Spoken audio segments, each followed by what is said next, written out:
Alabama goes to Florida State. Tallahassee, revamped stadium, louder, took a few seats out, maybe. We'll see. All right.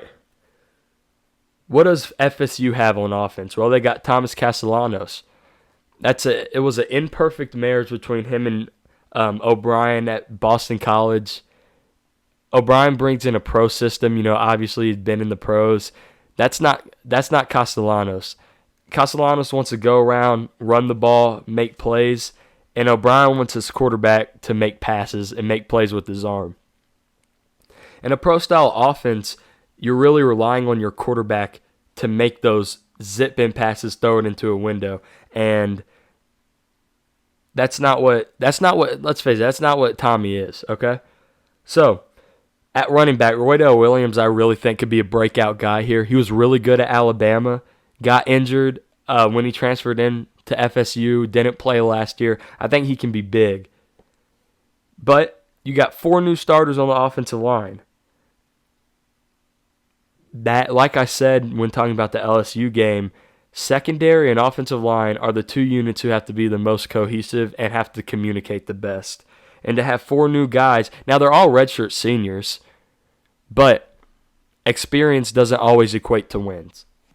On the defensive side of the ball, you need Darrell Jackson to step up, and I think he will. I think he'll be one of the best nose tackles, defensive linemen in the ACC this year. He's got to seal up the middle, and he's kind of got to do it on his own. James Williams has to get back to the passer. He transfers in from Nebraska with their DC. A JUCO guy originally. He's very explosive, a little bit of a liability in the run game. I hope that's something that he worked on, because if not, that can be an issue. You need some guys to step up in the linebacker room. I mean, you got some really good homegrown guys. Omar Graham got action last year. Justin Cryer got some action last year. They're both really promising athletic guys in the linebacker room. I think that'll be the untold story of FSU this year. I think their linebacker room's actually really good. Elijah Herring transfers in from Memphis, was originally at Tennessee. Can't cover worth a you-know-what. What's he going to be? That's a good run-stopping linebacker, but he's a liability in the passing game. And when you get a receiving core like Alabama, you're going to need your backers to play well in coverage. Jerry Wilson's a great transfer at safety from Houston, but can the 2s in the secondary from last year for FSU step up? Last year, that secondary was pretty bad, and those guys were sitting behind those guys, but that doesn't always translate. It's a whole thing with Arch Manning and Quinn Ewers. Well, if Quinn Ewers was better than Arch Manning last year, then there's no way Arch is that good because Quinn Ewers sucked. Well, first of all, Quinn Ewers didn't suck. Second of all, there's more things that go into that than just skill. So that's an interesting thing to watch. Alabama, you know what you got. Now, Jam Miller's out. Daniel Hill's going to take the bulk of the carries, but Dre Washington, it seems, has been the running back 2 there for a million years, and he's still going to be the running back 2 in this game. He's very battle-tested. Last year, he had 73 carries, 478 yards, and 5 touchdowns. But the story of this offense, in the run game at least, is how good this offensive line is. You got all 4 and 5 stars up front, except for one. Caden Proctor's back. Just a ridiculous offensive line. The D-line is very talented. You're good in the trenches. Trust me, you're good. LT Overton, like I said before, I think is going to be the breakout edge rusher in the SEC this year, along with homeboy from South Carolina, Thomas Bryant. But I think LT Overton is going to be ridiculous this year. You got a lot of, this secondary. I'm going to just jump to the secondary because I've been wanting to talk about this forever. This is the best secondary in college football. You have the best safety duo in the SEC and Bray Hubbard and Keon Sabb, and you probably have the best cornerback duo in the SEC in Damani Jackson and Xavion Brown. And not to mention, these freshmen that you got in at corner, a lot of them are pushing for playing time. That is how good this secondary You're not going to be able to pass the ball against Alabama. Especially if LT Overton is as good as I think he's going to be, you're not going to be able to do it. I'm sorry, it's just not going to happen. James Smith is back at defensive line. He was a 2. He's probably going to be playing on the interior. He was a former 4-star. He was the 5th ranked D lineman in the 2023 class. Tim Keenan's hurt, but if he comes back later in the season, you know what you got in him. So, and at linebacker, Deontay Lawson. This is why I picked them to win the national championship. They're too good. They're too good.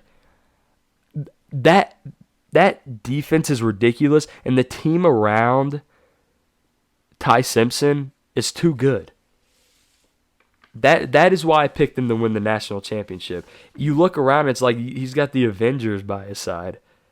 I mean, just even think about the receiving core. Even say Ryan Williams doesn't exist. Jeremy Bernard had 800 yards last year as well. Isaiah Horton transfers in from Miami. Like, for whoever said Kalen DeBoer can't recruit the South, or he can't bring in anybody in the portal, can't acquire talent, my goodness, you look so stupid right now.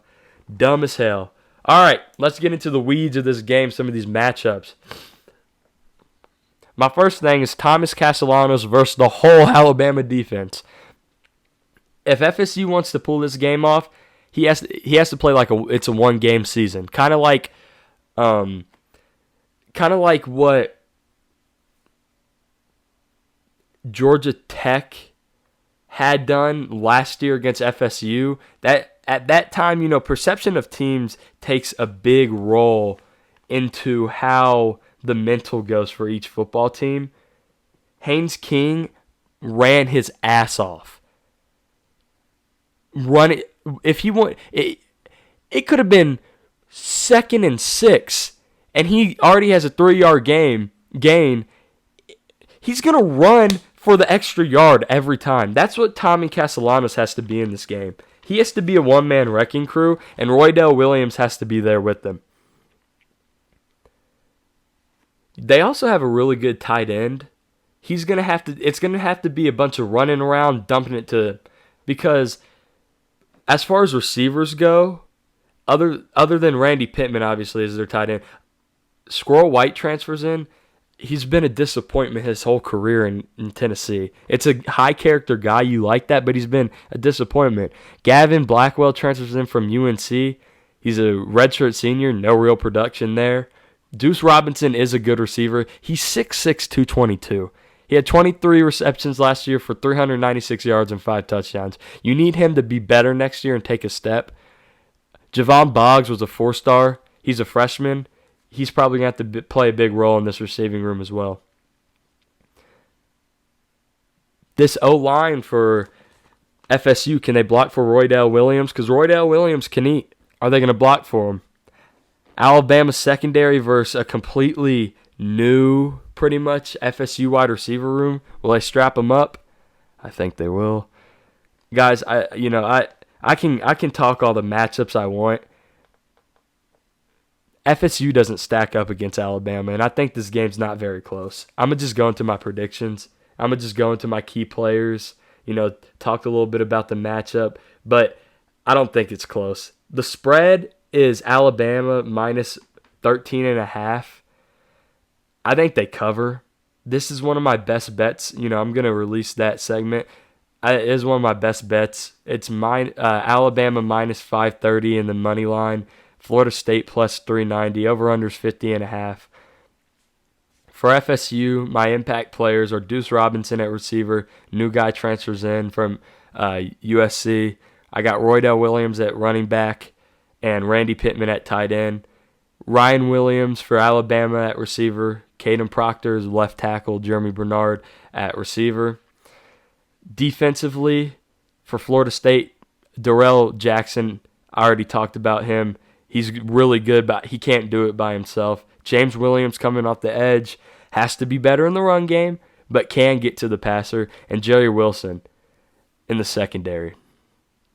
Okay, for Alabama, the dude I've been hyping up, LT Overton at edge, Deontay Lawson at linebacker, one of the best linebackers in the SEC, and Bray Hubbard probably is the best safety in the SEC. All right, as you can probably tell, my pick is Alabama, and I think they cover the spread. There is a path where this game is close. If Tommy Castellano is able to run around, make Alabama chase him, there's a game where this is close. The path for an upset here is there. Not a high percentage chance at all, but it's Tommy Castellanos running around and finding Randy Pittman and Roydell Williams in the flat. That's the path here. They have so much newness, and I don't believe in these unproven guys necessarily, at least in week one. Alabama, other than Ty Simpson, it's a lot of returning production, very experienced guys. That's what pulls them ahead here. I think Alabama supporting cast around Ty Simpson. I almost said Nick Saban. Around Ty Simpson is better than FSU's around Thomas Castellanos. I think that's obvious. And I think Alabama goes into Doak and puts belt to BTA, let's say BTA.